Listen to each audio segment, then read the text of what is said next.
Good morning and happy Monday. So you're gonna ride with me again today? Appreciate that. Thank you so much for coming back and listening to me babble on. Um, so I wanted to talk today about all the experiments that I have going on. I've got a couple things happening. So this week I've started my experiment with eBay, where I have they're in my drafts, okay?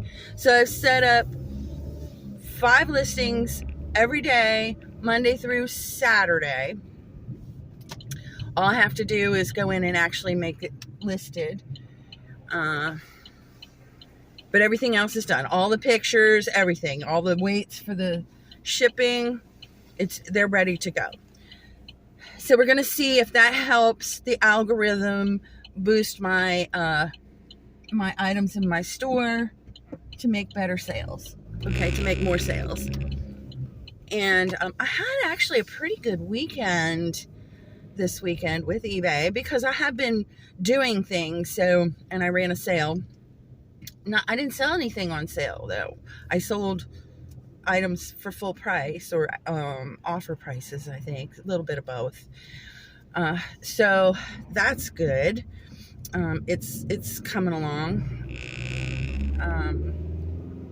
And then, oh my gosh, I did Whatnot. I did my first Whatnot auction, and I can't blame Whatnot for this. The only thing that I would say was Whatnot's problem was that the app froze, not on just one phone, but on 2 phones. So there's that, and the update to the feed is a little bit slow, but these are workable things. It's the life of computers, right? But when I went through the orientation, I believe that because I took notes, even the video demos were done on a laptop or on a computer screen, and I was doing my work on on 2 phones. So where things are located is a little bit different, and it took me a while to figure that out. So tip number 1, before you start your auction, check the little icon that has your store on it and make sure that you have things in your store, because it's embarrassing if you're doing your auction and you have nothing in your store, okay?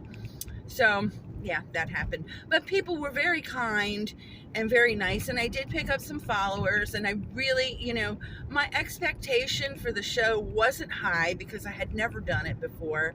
It was my absolute very, very first, but I did make a sale, just one, which is fine. I think I only auctioned maybe, it wasn't even 20 things. It was less than 20 things. So,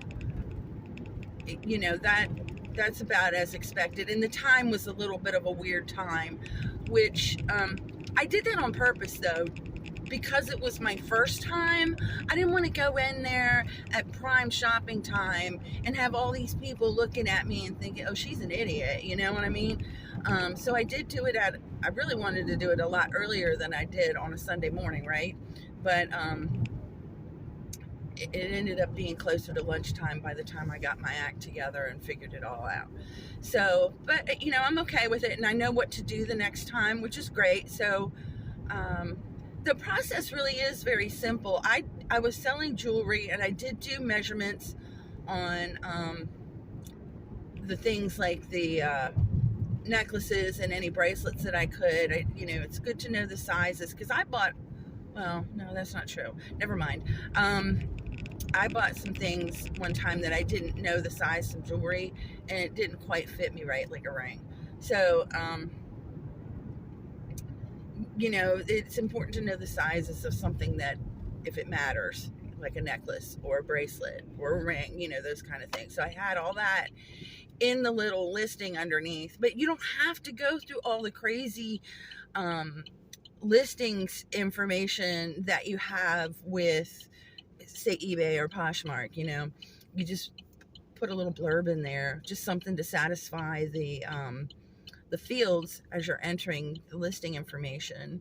And it does go really, really quick. I will tell you that. I mean, if you think about it, 20 items in 20 minutes, even though only one of them sold, that's fast. And I know, I could have gone back and redone them because of the way that it scrolls through. So, that's a convenient thing. If I'd have wanted to stay on the app longer, I could have, and I wouldn't have had to redo all my work, so that's a good thing. That is a really good thing, and it's good to see that. And I haven't heard anybody talk about that. I've heard it in the shows, like we'll bring it back up later on, but that's what's happening is as you auction off your items, it kind of scrolls down the list. So it really makes it convenient if something doesn't sell, that you can go back and revisit that item later on in the show, because people come and go. They don't just come in and hang out.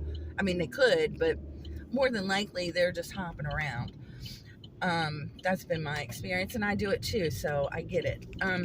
So there's that. And Poshmark,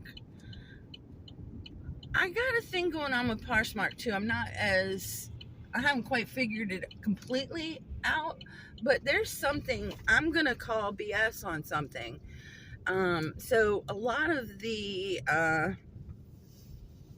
bigger Poshmark sellers will tell you that it's more important to share your closet versus sharing other people's closets. And I'm not going to say that.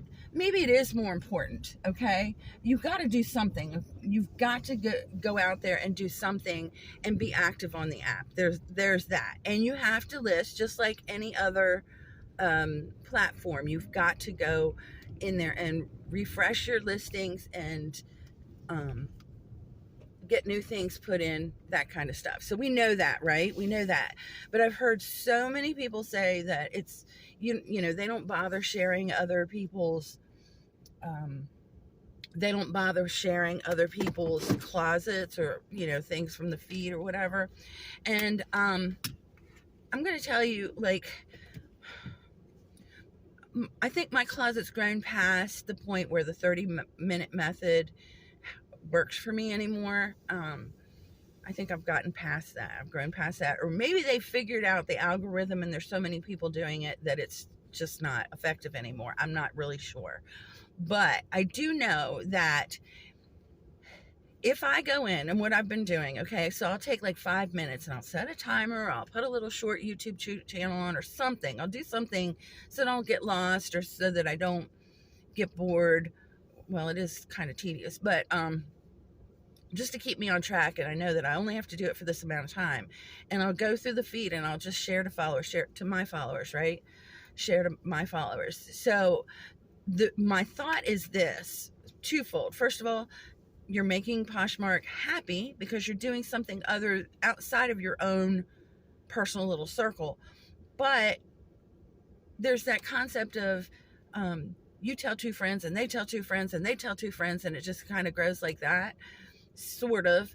But what I've found is the more that I share people who aren't necessarily my followers, just in the feed, I get more shares back. You know what I'm saying? So I do that, and I'm thinking that that's one of the secrets, not the only secret, but it's one of the secrets to Poshmark. So, the more that you do, the happier they are. It's just like any other social media platform.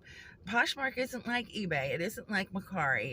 It's completely different beast, and you have to make them happy, and you have to play by their rules. They make the rules on how their platform is going to work. So I'm doing that to see if that helps with the other things, but that's the big change that I've tried, and it does seem to be making a difference. I'm getting a lot more visits to my closets, a lot more views, because it's kind of hard to know who's looking at your stuff, right?